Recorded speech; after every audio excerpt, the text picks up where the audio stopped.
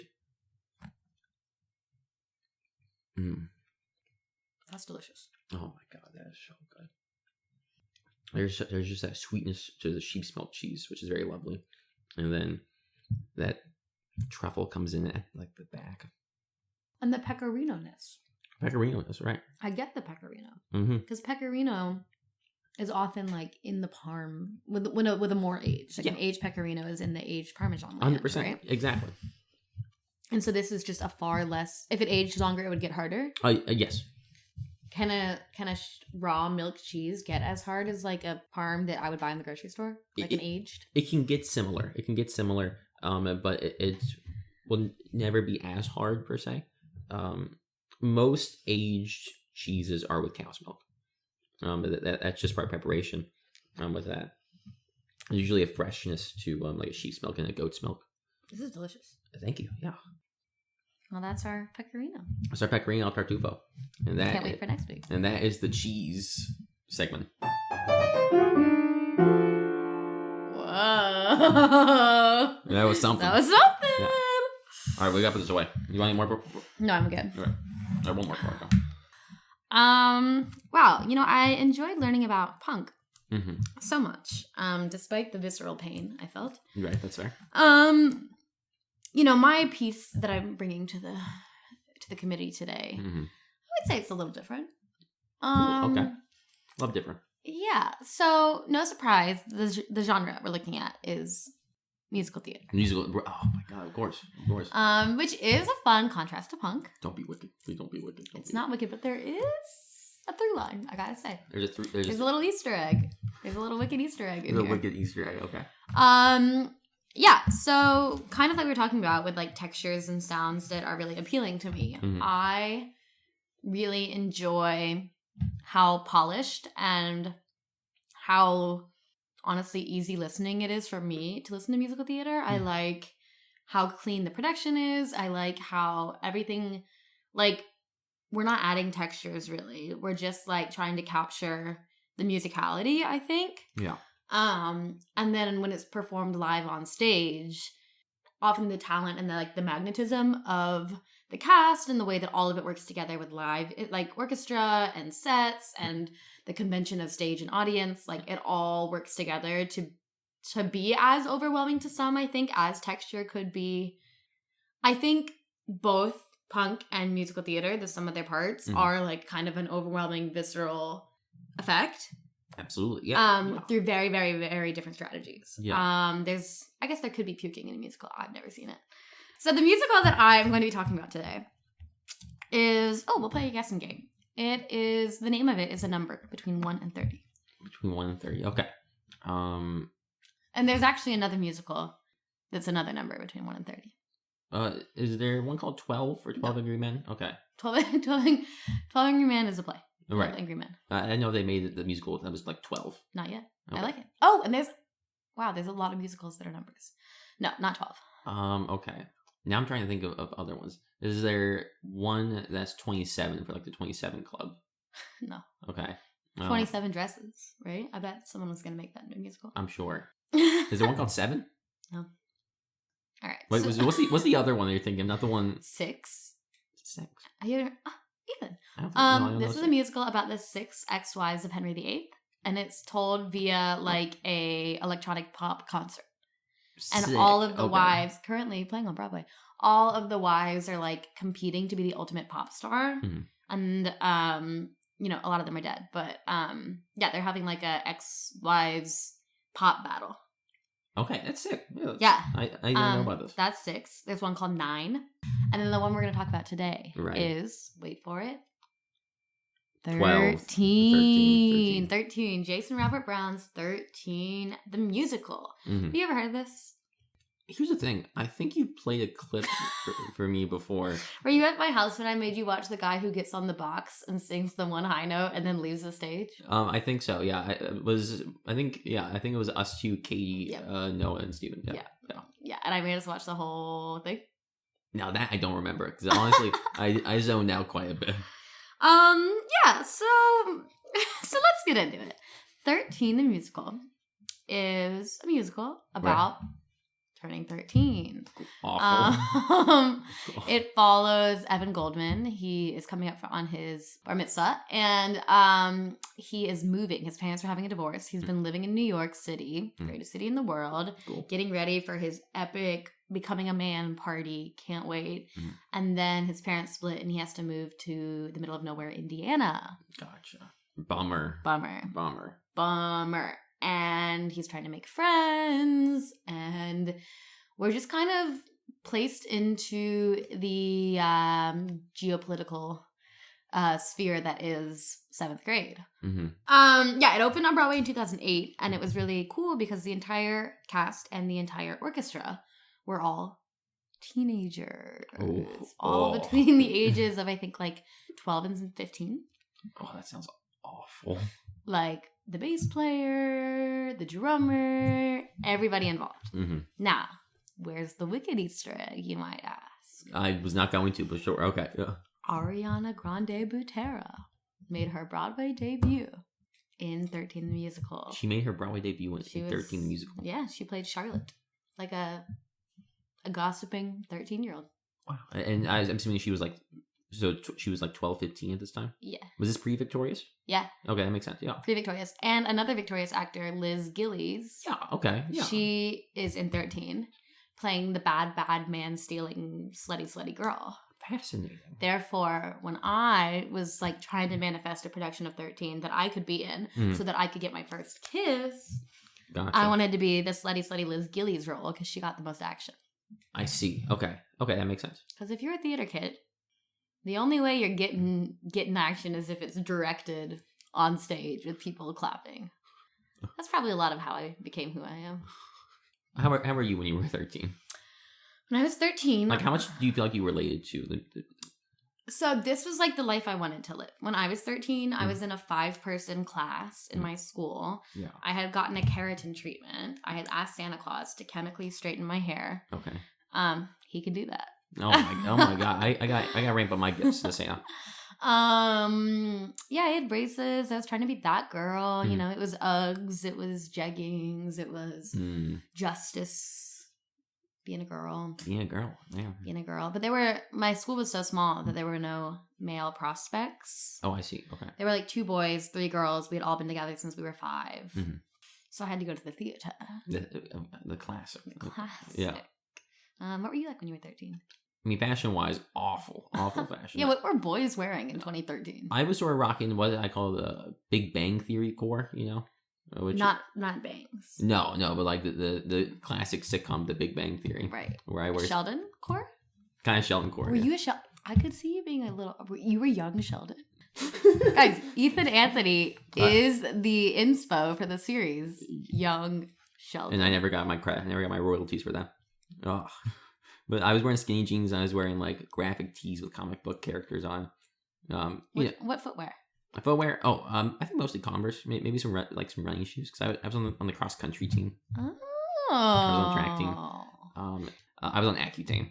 Me too. Yeah. I did 3 rounds of Accutane. I think I did too. Yeah. I only had I had a zit colony right here. Mm-hmm. It was around my jawline. I had cystic acne. Yeah. Did Accutane work? It did ultimately. I think by the 3rd round, I was like basically good. Maybe it's placebo too. It like makes you feel like you have control while you just outgrow it. I don't know about that because my lips were so dry, and I drank so much milk during that period of time. I drank an obscene amount. Why? Because you have to drink it with milk. No, you don't. Wait, what are you saying? What are you saying? You exclusively took your Accutane with milk? With fatty milk because they were worried that my liver was gonna give out, so that I need fat to get fat, or get drink fatty, or I gotta do that or eat with applesauce. But I didn't like applesauce, so let me tell you, I did not follow that instruction. Wait, there was a year in my life where every morning and night I would have a glass, like a little baby. Yeah, you had your baba. A glass of whole milk every day. Ethan, I did not do that. I was on Accutane for 2 years. This I feel like we should Google, do you have to drink milk when you take Accutane? I think you're fucking with me. I'm sorry. No, I did not. I was vegan. Oh my god, you're right. And I was not drinking soy milk and barfing it. Nah, dude. You have to. I think someone pranked you. For 3 years. Wouldn't it be funny if we made Ethan start and end his day with whole milk? Did you have to get monthly blood tests too? I was gonna say this was the doctors in the Carolinas, but I feel like we're better than the doctors in West Virginia. Yeah, I would think we got Chapel Hill and Duke, you know? Yeah. What do y'all have? WVU. What does it say? Yes, it's recommended to take Accutane with a full glass of whole milk or another fatty drink. Yeah, and they called me crazy. I'm kind of baffled right now. I think I just threw it down the hatch and went on with my day. Man, I drink a lot of milk. I drink so much milk in this period of time. That's so funny. No, can't relate. Just you, buddy. Man, this is gonna be a great clip. Yeah. This is gonna be great. Okay, so 13. 13, yeah. All right, yeah. so the musical, follows a boy. His circumstances changed. He had a lot of social power, and now he has none. And so he is trying to kind of figure out how to get enough social popularity within this small town ecosystem to throw a bitchin' bar mitzvah. Right, cool. In Indiana. In Indiana. Right. And he meets a girl over the summer, his neighbor. They have a really sweet friendship, but then school starts and he's too cool for her because he finds out that she's on the outs. She's not one of the cool kids. I see, right. And so he ditches her. What? To hang out with the cool kids. Now, here's where the musical takes a turn. Okay. There is a chronically ill character who has, I think, cerebral palsy. Hey guys, this is Ethan in the editing room. I just want to hop in here real quick. The character of Archie actually has muscular dystrophy, not cerebral palsy. So I just want to hop on there and clarify that. We mentioned that a few more times, but just wanted to hop in here and say that real quick. All right, and back to your regularly scheduled program. Wait, let me back up. Evan has figured out that the way to pull off all, popular guys trying to get with this girl, but Liz Gillies, the hot girl, wants to be with him. There's so many different social conundrums that he's trying to solve them so that people will come to his party. Right. And he figures out that the best solution is to get everybody in to a horror movie so that that's the right situation to be able to kiss a girl because the lights are dark. She'll scream, ah! You can stick your tongue in, I think is part of it too. I weirdly remember this scene when we watched it. Yes. I remember bits of this one. Okay. Yes. And Evan's how am I going to get these tickets? And he has a couple different ideas, and he's like, I could dress up as my mom and get a fake ID. I remember this. But what if that doesn't work? And he decides that that's his best bet, and that if his disabled friend asks his mom for tickets to the movie, she can't say no, because no one says no to a boy with a terminal illness. It's a tap number. Oh no, who can refuse number. when you shuffle your shoes and say please? Something as long as you're sure it's completely incurable. No one says no to a boy with a fatal disease. Okay, so we're gonna have to talk about that at some point. So that's a part. Not like, I think it was created genuinely. I think in 2008, Jason Robert Brown thought, this is funny. Who cares about ableism? Who cares? This was 2008. 2008. Okay. Jokes above all. It opened in November. In September, and it ran for 4 months on Broadway. 105 performances. Okay. And I'm just gonna. I'll ask. I'm sure I know the answer. The character who has the cerebral palsy. Yes. The actor. Of course not. Okay, I didn't figure, but I thought. Of course not. That would be too hard to work with in rehearsals. Yeah, I thought I'd ask. Okay. No, perfectly able-bodied actor. Okay. Doing character study, Okay. So that's one notable funny part. Funny, sad, tragic, but it gets a good laugh, I gotta say. Now, question. Yeah. The musical has been adapted. So glad you asked. Yeah. So yeah, the original musical was 2008. Yeah. Around 2014, a film adaptation started being teased. Okay. They actually wrote a novel based on the musical, which is an order that never happens. When you say based on the musical, like it's a like not the making, but like actually, is it of the story? Okay, is it building off of it, or is it more like it's just an expansion? It's expansion. Okay. Yeah. I think it's the same plot but more words. Fair. Okay. And so a movie adaptation had been teased for a while, 2014. Then it was going to be produced. COVID halted it. Right. Finally, in the year of our Lord, 2022, we get 13, the musical, produced and released on Netflix. Okay. Starring some of your favorite stars in adult roles, such as Josh Peck, Drake and Josh. Yeah, cool. Deborah Messing. My favorite piece of hers is Smash. You wouldn't know it. Yeah. And a bunch of prepubescent kids getting their big break. Cool. Any ones that we would know now? Absolutely not. Okay, cool. Nope. Okay. True nobodies. Now my question. The character with cerebral palsy. Was that actor?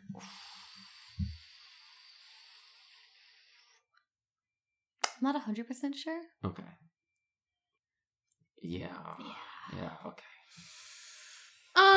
So, this is the piece, but I discovered this musical around age 12 or 13. I was very involved in community theater. Yeah. And like I said, I was trying to get some action. And where better to do it than the rehearsal hall? Right. When you are required, like, it's in the script, gotta kiss you. And so I was really like trying to work on my manifestation powers at the time. Okay. I was trying to manifest my crush transferring to my school. It never happened, but I would be like on the swing set with my like 2 little witchy friends. And I'd be like, the leaves are rustling. That's a sign. Like, he's going to transfer. Or like, I see a cloud in the sky. If it moves this way, it's a true sign that he's going to come to our school. He never did. I also thought that I could manifest our theater producing this musical. And I got so delusional, frankly, that, and with my co-conspirator, that she was convinced that she had heard a rumor that the board was considering a play called 13. And we were like, oh my God, it's going to happen. I'll be Lucy. You'll be Patrice. I'll get to be the slut of the stage. Everything's coming true. Okay. And then we were like Googling and we stumbled across this horrifying movie called 13. Have you heard of it? Unrelated. Yes, I have. About like 2 teenage girls who get into drugs and like the tragic version of this. Yeah. Of like young girls discovering drugs and crime and all that stuff. I think I'm thinking of a different 13, but yeah. It's a lot of 13s, There's a lot of 13s. It's an unlucky number. Anyway, and then I found some other play. This never happened. This is all in my head. Yeah. But I tried to find a bootleg of the Broadway show, you know? Yeah. And YouTube 2012 didn't have the goods. It did not have Ariana Grande. I mean, it was like a clip, but it wasn't enough to watch the whole thing. Yeah. I would listen to the album, but I wanted a visual. Mm-hmm. And so I went to YouTube and typed in 13 the Musical. Mm-hmm. And I came across a video uploaded by the user Pranks Night, uploaded on November 8th, 2011. It is the Pennington Players, New Jersey community theater production of 13. This is the one that you were subjected to viewing. This is the one that I do remember seeing. It had 800, and currently today has 834,711 views. Man. And this was just a rando community theater production, but it's like the best filmed for the fans at home to really want to watch 13. Interesting. Okay. And so this is my 13. Forget the Broadway. Forget the film. Mm-hmm. It's the Pennington Players, New Jersey. And I went to their website, and they closed in 2024. Oh, that's so sad. It's so sad. Yeah. Well, do you know what their last production was? No. Oh. Didn't care. Only care about 13. Only care about 13. Other, parts of note of this. Now, here's the thing.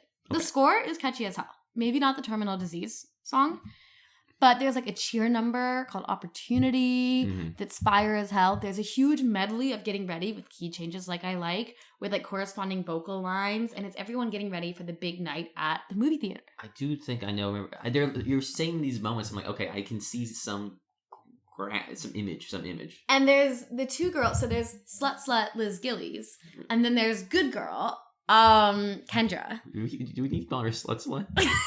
I guess she's a child. Yeah. Promiscuous.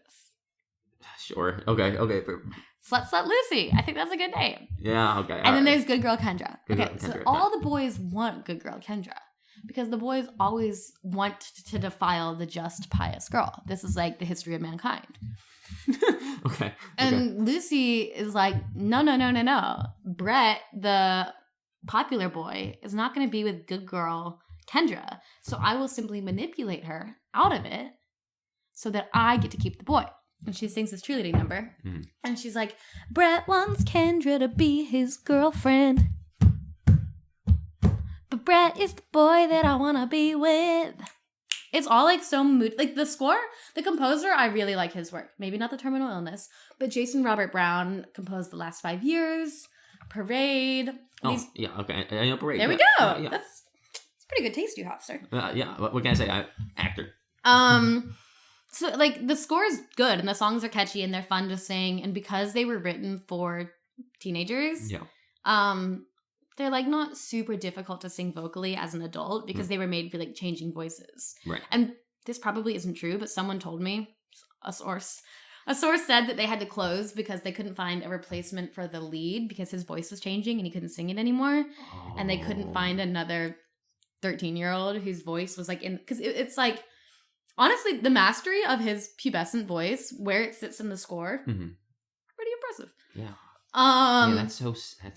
I think that's just hearsay. I think. Okay. Yeah. I think 4 months was a pretty good run for the teenage invasion of Broadway. Yeah. True. But there's some bangers. It's funny, and when I want, like, every now and then I'll treat myself because I know it's bad. Okay, I have a degree in theater. This is not the pinnacle of the art form. Right. But sometimes when I just want to be 13 and wishing I was Slut Lucy, but really I'm just dependable plain Patrice, I'll put it in my headphones, man, and I'll strut down the street. Huh. You know, last episode we talked about whether or not I want to watch Wicked, and I was not feeling that. But I've already seen parts of 13, and I kind of want to rewatch it. I think I would rewatch it again. Here's the thing, right? Yeah. You watch it as a camp fever dream. Right. And I love camp. I love camp too. And, like, it's just a sign of the times, you know? Like, it's especially for people our age who were a similar... Like, this was filmed in 2011. My favorite production. The Pennington Players. Shout out. May you rest in peace. Yeah. Like, yeah, it feels a lot like me being 11, 12, 13. And, like, I was not having boys fight over me, whether I was Slut Lucy or Good Girl Kendra. No one was talking about you. Oh, because there's a big part of, like, are we going to do the tongue tonight? That's like Is that like that's the ticking time clock right. of the play? And then there's the song called "Here Comes the Tongue." Here it comes. Here it comes. All right, here I'm comes out. The tongue. I'm out. I forgot about this one. I'm out. I imagine the "Here Comes the Tongue" song is like the Beatles song, where it's like, "Here comes the tongue, do do do. Here comes the tongue, and I say." Actually, that would be. That's not. Is right. that what they did? So it's honestly not that far from the melody. Let's go. Okay. So someone get us into the scene. Oh.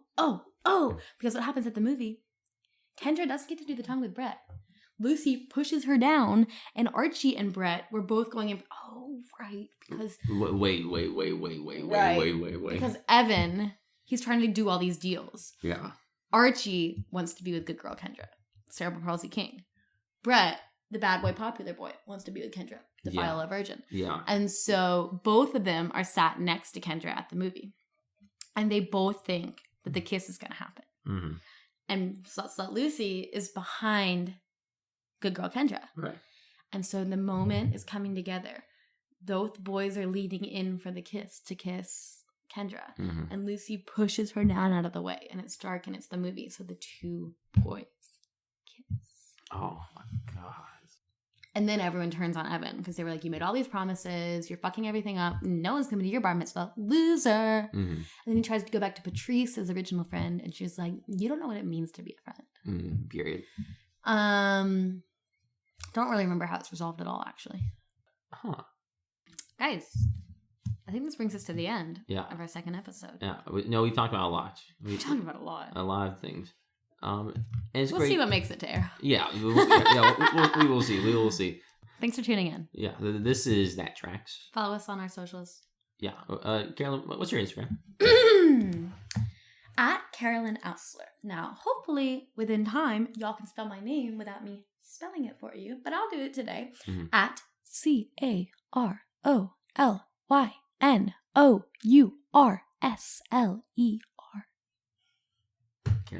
Carolyn Ausler. Hey, Eythen. Yeah. Anthony, what's your Instagram? My Instagram is at Eythen, which, similar to Carolyn, is misspelled all the time. I'm sure no one will ever spell it right, but that's okay. It's spelled EYTHEN _Anthony. ANTHONY. And the Instagram for this podcast, which we'll figure out how we spell. Yeah. Oh, yeah. That's a great point. We will have to lock that down. But until next time, we'll see you. Bye. Bye.